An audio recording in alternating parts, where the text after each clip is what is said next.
अस्सलाम वालेकुम टाठे बच्चों। सब्जेक्ट कौशल मौजू सोन बदन क्लास थर्ड यानी त्रीम जमात तो यमन मे आज कौशल पर्न तो कौशल क्या सबकुक नाव सोन बदन टाठे बच्चों सबकुक नाव सोन बदन यह पर्न आज सोनिस वनान हमारा या अंग्रेजी में वनान और बदन को जिस्म या बॉडी सोन बदन टाठो बच्चों कह लफ्ज तनस तुम थो वार ध्यान गोडुक लफ्ज कल यथ कशीर पे वनान कल उर्दू में वनान सर तो इंग्लिशस मज वनान हेड कल इथे पे दुयम लफ्ज कड़ गो दिमाग कड़ इथे पे त्रीम लफ्ज म्याद चूरम लफ्ज शूश पूंचम लफ्ज अथ तो शेम लफ्ज अच टाठो बच्चों सोन बदन कल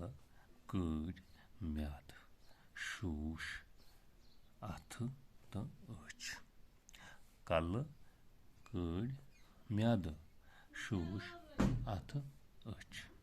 सनिस बदनस वारिया अंग टाठो बच्चों सनिस बदनस युजन सोन जिस्म अत वारिया हिस्स सनिस जिस्मस खरो पे कलस ताम अत वारिया हिस्स कह अंदर तो कह निबर टाठो बच्चों कह अंदरिम अंग तो कह निब्रिम अंग वलियो करो समझने कोशिश निब्रिम अंग क्या कुछ निब्रिम अंग सनिस जिस्मस निब्रिम साइड यह कल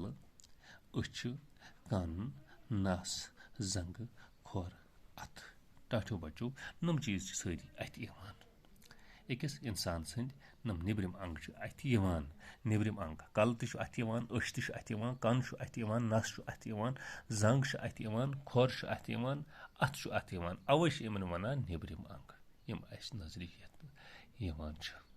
इथे पे अंदरिम अंग यम नजर कह अंग तम मगर तम वचित हेकान कह अत मज म्याद शूश वनिज कड़ अंदरम अंदरिम अंग म्याद शूश वनिज कड़ अंदरम निब्रिम अंग कल अच कन नस जंग खोर तो अथ